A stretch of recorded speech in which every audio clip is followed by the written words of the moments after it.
about the hashkafa and the outlook of why teaching and spreading Torah is important. We also spoke about the whole idea of recognizing that even if you're spreading Torah and you're influencing other people, so that might end up creating a gap for us, that we will feel like we're losing out. Right? If we're not spending our time learning, we're not spending our time focusing on our own self-growth, so we're losing out, right? And so we last time we spoke about how Hashem always ends up feeding you the abilities to be able to fill in those gaps, whether it's living longer, understanding things faster, getting it to where it has to get to. So we don't have to be worried about that. And we also had some clear incentives of why it's good for a person to be involved in this. Finally, speaking about the Chovos HaLevavos at the end of the last year, about how the person, the impact that he makes, he reaps the benefits from that for years and generations to come. Okay, now I'm going to try to get a little bit more practical on the actual teaching. What does it mean? Okay, so now I'm going to teach some Torah. I'm all inspired.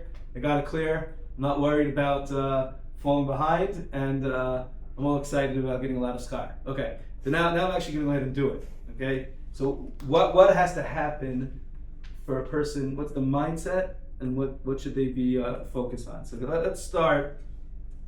There's a lot here. Let's start with a Gemara. The Gemara says in the Seches Eruvin, in Daf Daled Amud Beis, the Gemara says that Rav Preda had a student who he would teach 400 times. He'd have to go over the learning 400 times for him to be able to actually understand it. Okay? One day, the Gemara says, Rav Preda had to go ahead and take care of some mitzvah. So he couldn't sit with him so he taught it, but he didn't go over it. So the student asked him, "No, what's the difference today?" So he said, "Look, I have a mitzvah. I have to go ahead and have to take care of." And every single moment, the student felt like he's going to leave at every single point, and therefore he couldn't teach it. So at the end of the 400 times, the student didn't understand it, because every time that he learned it, he thought the Rebbe was about to leave. So he wasn't like locked in, as they say nowadays. Right? Okay. So he had to teach it another 400 times. Okay. So he taught it 800 times, and the Baskol came out and said to Rav Preda, "I'm going to either give you 400 years to live, or you could choose either that, or you and your entire door will go into Olam Haba." The fact that Rav Preda went ahead and taught the student 800 times the same material, he was zocha either the 400 years of life, or he would end up going to him and the whole door to Olam Haba. And he said, "I'll take me and the whole door to go to Olam Haba." And Hashem said, "Okay, so I'll give you both." That's the end of the story. There's a lot to talk about this Gemara. I'm just going to highlight two specific things. Okay, so there's a very, very long article in a journal called Kol HaTorah, written by Rav Matisyahu Salomon. Rav Matisyahu Salomon was a great Mashpia in England, and then his life ended being a Mashpia in Lakewood. This passed away a couple of years ago. He has amazing books in English and Hebrew. I highly, highly recommend reading his Sfarim. So he says as follows. He says, "I get, the 400-year thing. It's like a midah k'neged midah. You taught it 400 times, and then another 400 times. Okay, so you're zocha to live 400 years. Now you can imagine who this student is. Obviously, he wasn't from the smartest of the bunch, and he teaches them again and again and again and again. Okay, so I'll give you, like we said last time, I'll give you another 400 years to live. It'll make up for all the time that you spent teaching this guy. I get it." He says, "What's this whole thing that you and the entire door are going to go into Olam Haba? Like, what's the connection between that and teaching someone something 400 or 800 times?" So he says as follows. He says that what Preda exhibited over here was the midah of savlanus, of patience. Okay, you can imagine even going over something with someone twice, you can get frustrated. 3 times, 4 times, you ask them, "Can you please explain to me again? Can you please explain to me again?" 10 times, right? 400 times to do that with someone is you have to have a tremendous amount of savlanus. And Reb Preda had that. Reb Preda exhibited patience. And hey, this is not for now, but he goes on to explain, if you look at the Sefer Tomer Devorah, so the Sefer Tomer Devorah explains that the way that a person acts in this world is the way that Hashem acts towards us. So Preda opened up a portal of Savlanus from HaKadosh Baruch Hu to the whole world. The fact that he was able to work in such a way to be so patient with others in this world created a funnel of bracha from Hashem to the whole world, that Hashem also could be so well. We do all these bad things, and Klal Yisrael do all these bad things, but if I could be so well, says Reb Preda, look, I'm taking care of this guy, and I'm not getting upset at him, and I'm not rushing, I'm just being patient. Again, I'll teach them. Again, I'll teach them. Again, did it work 400 times? Okay, I'll do another 400 times. And again, I'm being so patient. That created a midah of Hashem being patient, and even though maybe Klal Yisrael did things that maybe they don't deserve to go into Olam Haba, the whole door was able to go into Olam Haba back because of it. Okay, so we see from here, the first midah that's needed is savlanus. Okay, a person that's teaching someone has to remember, the goal is not that I'm teaching. Yes, we had our first two classes.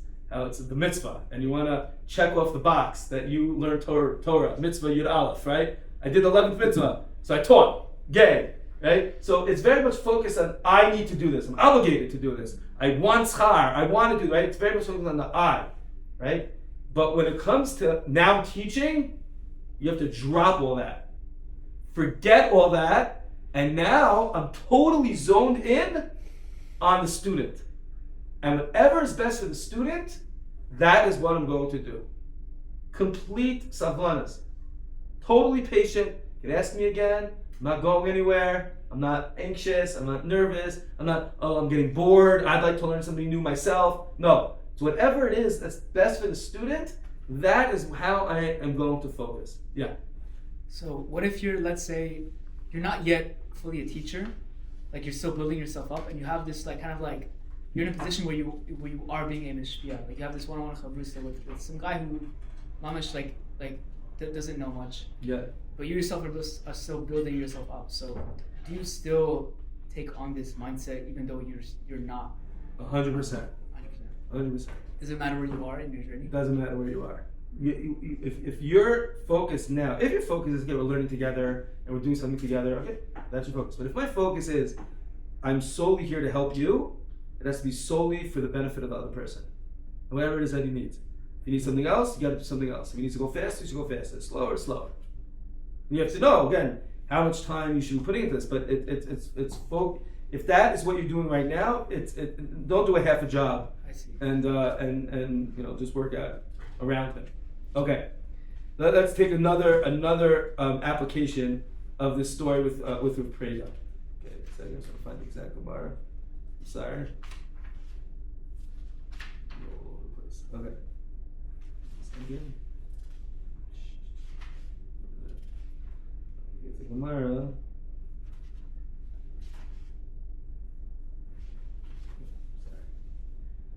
Gemara in Sanhedrin. Gemara in Sanhedrin says,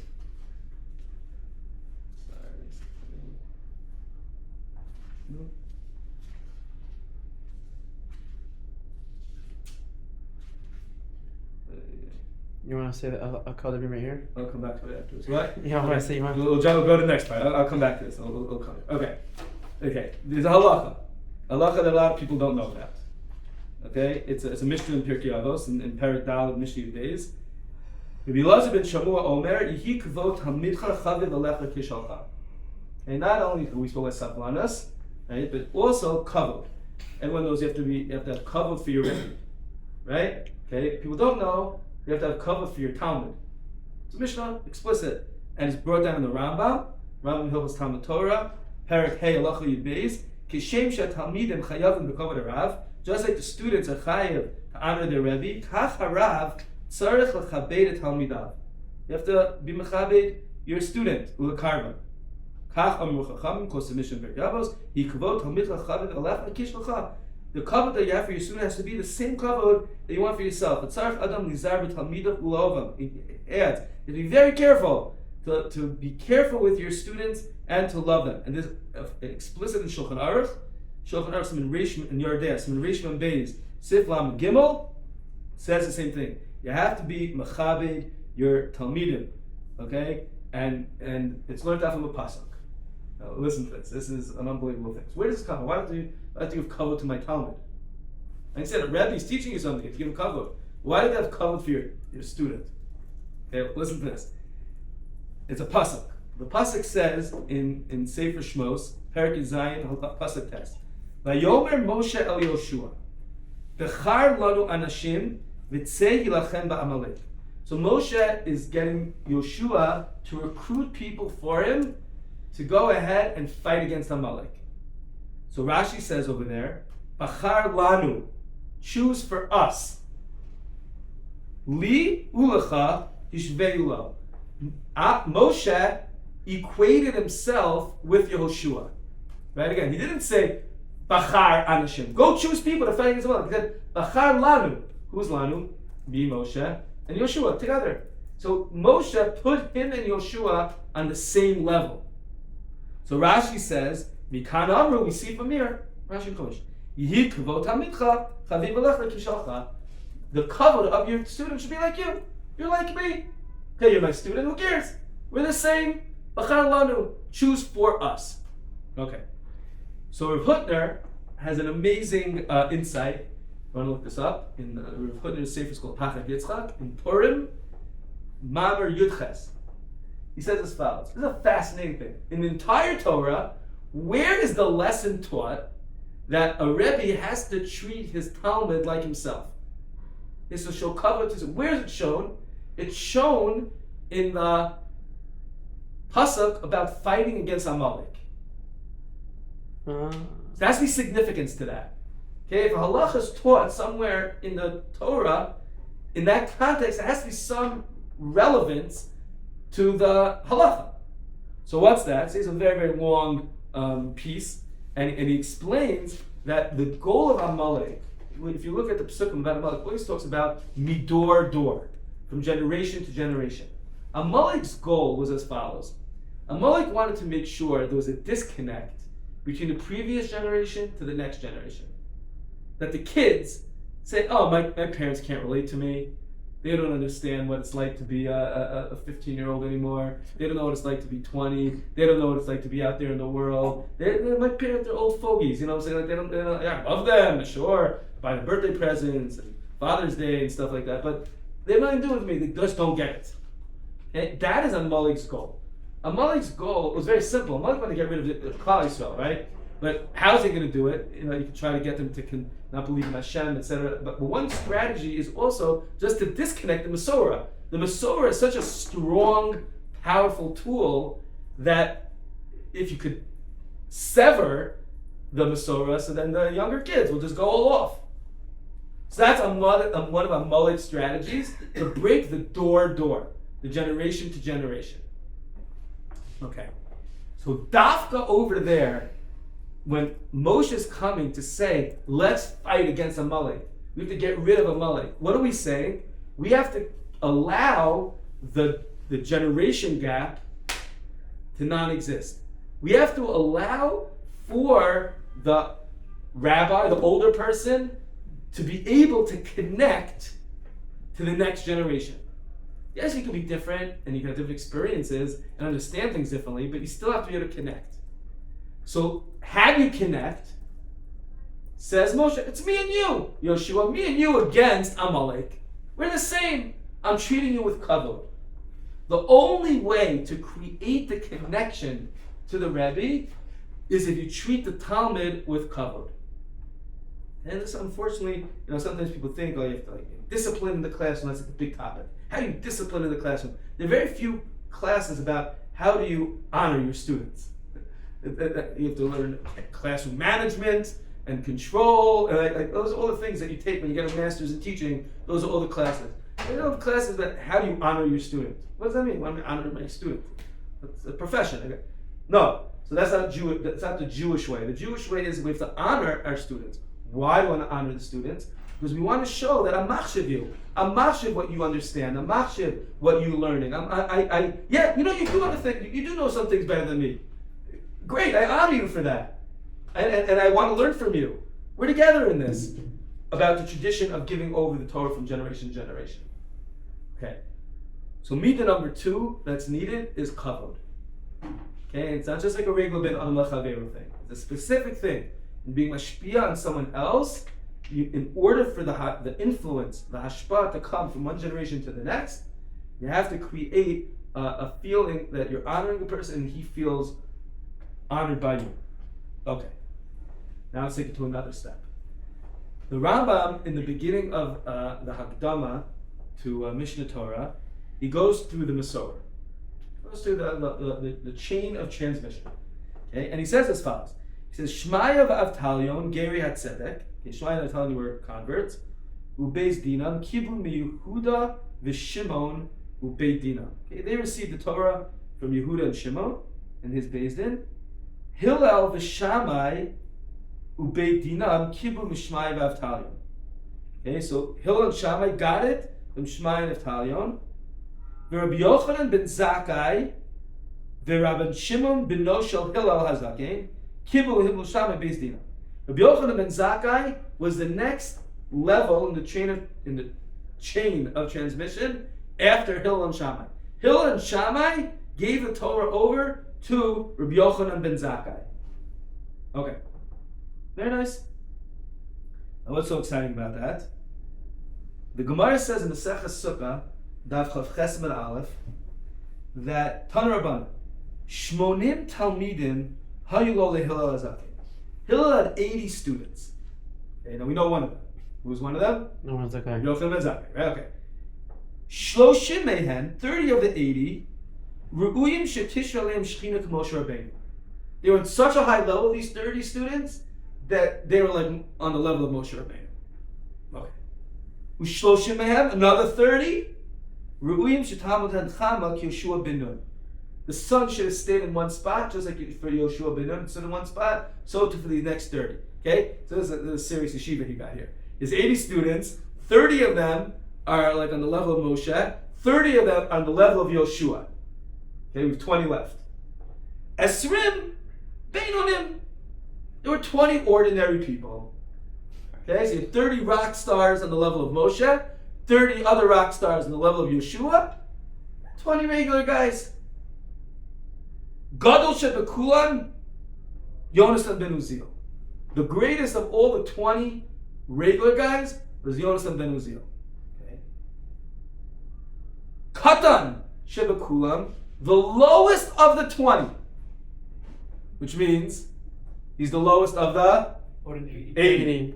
Okay, meaning the worst guy in the entire yeshiva. What's his name? Who's the guy? Rabbi Yochanan ben Zakkai.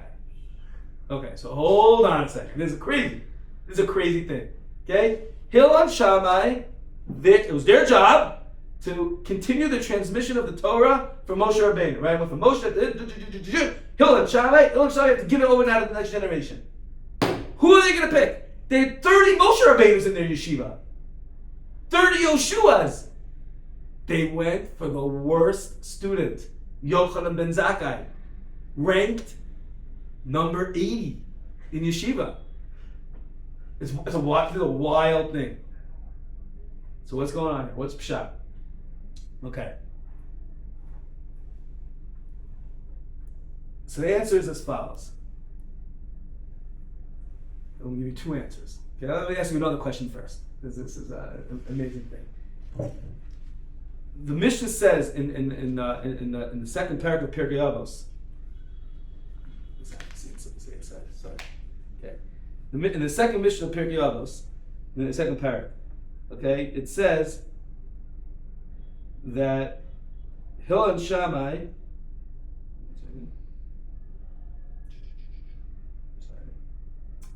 Oh, here we go. Okay. Parak Beis Mishnah Tes. Rabbi Yochanan ben Zakkai kibel Hillel v'Shammai. Yochanan ben Zakkai got from Hillel and Shammai. Hu haya omer. What was Rabbi Yochanan ben Zakkai's statement? Im lemad Torah harbe al tachzik tov la'atzmacha. You learned a lot of Torah. Don't pat yourself on the back. Kilukach nutzarta. That's why you were created. You know, nowadays, like, oh, you woke up from Shachris. Ooh, you're such a good boy. What do you mean? They're supposed to do that. Well, nowadays we're giving, we're rewarding people that just do what they're supposed to do. It's like a terrible thing. Thank you for So saying that's what the Mishnah is saying. You learned a lot of Torah? Shkoyach. Okay, that's what you're supposed to do. That's what you were created. You're doing what you're supposed to do. Al tachzik tova asma, don't make yourself feel so good. That's what the Mishnah says. Okay. So there's another question on this Mishnah. Different than other questions from before. The first paragraph of Pirkei Avos, which everyone here has learned Pirkei Avos. You learn Pirkei Avos. Pirkei Avos, the first paragraph is all about this person gave to this person gave to that person. It's the Masorah. That's the first paragraph. The second paragraph doesn't mention anything about the Masorah, except for this Mishnah. It's the only Mishnah in the entire second paragraph, and it's the 9th Mishnah. It's not even like the first one. It's not continuing from the first paragraph. The only one here, it told me Rabbi Yochanan got from Hillel. It's really strange. It really did not belong in this paragraph. It should have been in the first paragraph. When it says that Moshe Kibul Torah Sinai, gave it to Yeshua, to the Zakayin, it should have said to Hillel, to Rabbi Yochanan ben Zakkai. That's what it should have said. For some reason, it's not there. Okay. So what's the shot? So here's an amazing thing. Okay? Listen to this explanation of these words. Imamarta Torah harbe, al tachzik tova la'atzmacha. Again, the literal translation is, simple explanation, don't hold tachzik, the tova la'atzmacha, don't make yourself feel good. You were created for this. Okay. And Rishonim give a different shot to this Mishnah. As follows. Imamarta Torah harbe, you learned a lot of Torah. Al tachzik tova la'atzmacha. Don't hold the tov to yourself. You have a lot of good in you. You learned a lot of Torah. You heard some great Dvar Torahs. Don't hold it to yourself. Because you were created to teach the Torah. So you have a great Vort that you want to save in your pocket for one day. You never know. You're going to have to show off and they say things you don't want to tell to anyone else. Because if you have the same Shabbos table and they say the same Dvar Torah as you, that'd be like a terrible thing. So you keep, certain Dvar Torahs that are just yours. Al tachzik tova la'atzmacha. Don't hold that good to yourself. Because you were created to spread it out. That's how they learned this Mishnah. Okay. Who said this? Rabbi Yochanan ben Zakkai.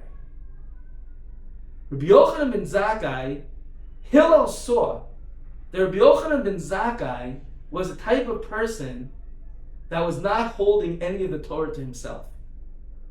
He was giving it over. Whatever he got, he gave over. That Mishnah over here is explaining, not the point of the transmission is not so important over here. The Mishnah is coming to teach me why was it that Rabbi Yochanan ben Zakkai said this thing? Because he learned that from Hillel. He learned from Hillel that Hillel was a type of person that always was teaching. Right? He brought people to the yeshiva, the story with Hillel, stand on one foot, I'll bring him in. Hillel's always bringing people in. I'll teach you everything I know. Rabbi Yochanan ben Zakkai saw that in Hillel. And therefore, Hillel said, well, then you're going to be the one that's going to be the next chain in the transmission. Yeah, I have some much smarter people. I have 30 Moshe Rabbeinus in my class, 30 Yoshuas. I have a Yonasan ben Uziel. Gemara says that as he was learning, the birds burnt on top of his head. It was such a high level of Kedusha. I'm not going for any of those people. I'm going to Rabbi Yochanan ben Zakkai. You know why? Because whatever he gets, he gives. And that's what's most important in the transmission of Torah. Okay. That's answer number one. Answer number two. This is given by Rav Gifter. And he said that, you know what? It's true that sometimes the smartest person is a better student. They're going to know a lot more information, right? But that doesn't mean that he's the best person to be able to give over the Torah to the next generation. Sometimes the person that can give over the Torah to the next generation is not the smartest, is not even the one that knows the most. It's the one that could relate to the next generation. And Hillel saw in Rabbi Yochanan ben Zakkai that he had that.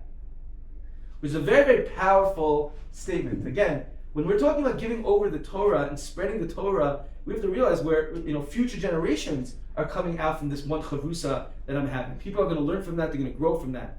Right? So I have to connect to those people. That's what we said. You need kavod. You have to honor this person. Treat him with kavod, just like yourself. Don't look around, oh, this and he's that. Stand up for your student. You have to treat him with kavod. in order to bridge that gap. But another thing is, he actually might be able to teach things over better than you. He might be able to give that mashal, give that example that's better than you. You don't know what you're not holding today's sports figures, when you were younger. But this kid might know better than you. He'll be able to give it over in a better way. Rabbi Yochanan ben Zakkai was not the brightest and the best. He was the best to be able to give it over. A super powerful thing. A lot of times, what holds us back from teaching is that there's so many people that are smarter than me, so many people that have been learning much longer than me, right? They're the ones holding. It's like a joke that I'm going to start teaching now. I'm going to start giving things over. It's literally a joke. It's almost like negligence. Like that person should give it over. It's not me. That's not true. I might have a unique role in my ability to give over the Torah in a way that the greatest rabbi, the greatest Talmid Chacham can't.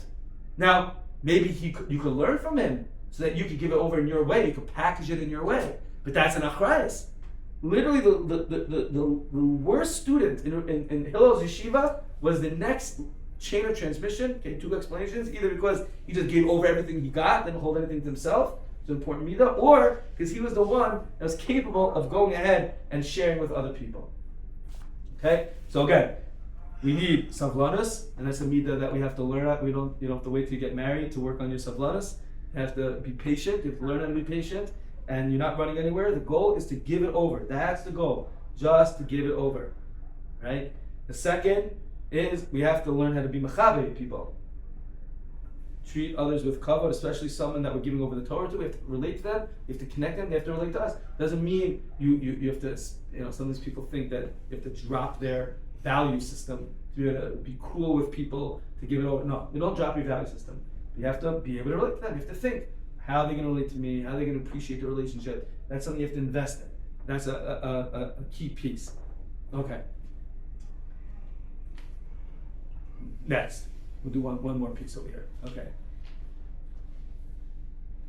If it's all about the student, right? It's about, again, I have patience because he needs to know it. I know it already. I just chazed it 400 times, 800 times. I don't need to go over this thing again. I'm not going to get it any better doing it one more time. It's all for him. And I'm honoring him because that is the way for the transmission to happen. Okay. What is the goal that I want to walk out with after we finish learning? Okay. So here's a very powerful statement. Very powerful. Okay? And we'll have to expound on this much more next week. The pasuk says, Vayomer Avram. Avram said to Hashem, Mati Timli, Vanochi Holech Ariri. What are you going to give me? I have no children, nothing going on for me. Ben Meshach Beisi Udamesek Eliezer. All I have is a servant, Eliezer. He's Mesek Beisi. What does that mean? He's a Damesek. What does it mean, Damesek? So Rashi says, Damesek is an acronym for Dola Umashke. The Torah's Rabbi Rossman. He draws and then feeds out, he pours Torah to other people. So the name that Avram gave to his servant Eliezer was that he's a Damesek. What does it mean, Damesek? He draws the Torah from Avram and he gives it over to other people. So that's pretty great. I mean, you have a Talmud that's like draws everything out of you and then gives over. What more could a Rebbe ever want? And this sounds like a negative thing, right? He said, I don't have any children, and all I have is this amazing student that takes everything from me and gives it all over to other people. That's a good thing. If you want to tie down Hashem, drop it. Don't just say, I don't have any children. So it sounds like this is a negative thing. You hear the question? Okay. There's a saying called the Divrei Yecheskel, the Shin of a Rav. He answers as follows, says, this is the worst thing that any Rebbe could ever have. That every single thing he says, a student actually understands and gets and actually gives it over to other people. Well, I mean, that's the best, no? No, it's the worst. Because the goal of a Rebbe is not to create a carbon copy of themselves. The goal of a Rebbe is that the student can become independent. That the student could learn the tools and the way to think based on what he got from the Rebbe, that he could then use that on his own. But to be dole, draw, umashke, and give that over is actually a negative. And that's what Avram was upset about.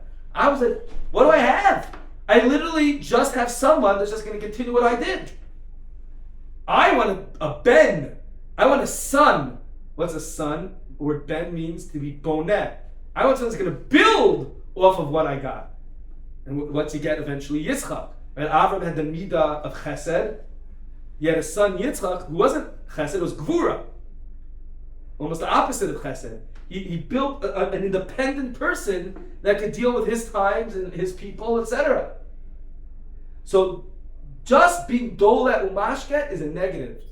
What you want at the person, it's not just I want to give you all information. I'll hold my Torah, so I have to give it to you. So now you have to give it to the next person. It's not a telephone game. I'm giving it to you, but I want you to think for yourself. I want you to apply this in your own way. Figure out your own way to give this over. Figure out your own question, your own answer.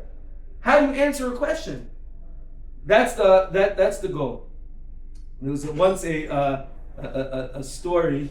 The Alter Slobodka of Nachman Finkel was the vision. The two words when you think about the Alter Slobodka is Gadlus Adam.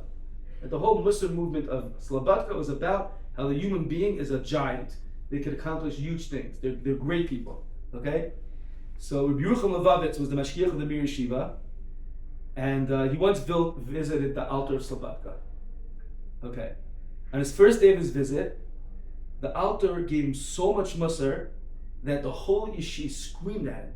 That the whole yeshiva heard behind the doors. The Alter was screaming at Rabbi Yerucham.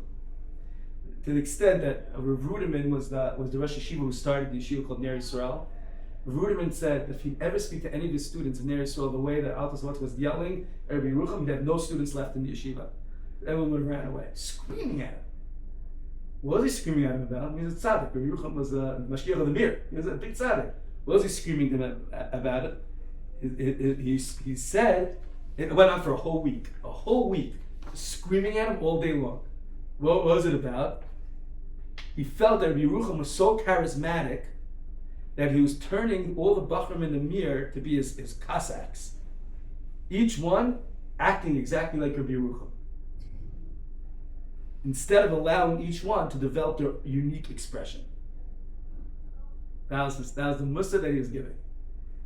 Our goal is to teach our students, and whoever it is, to be able to become independent, to be on their own.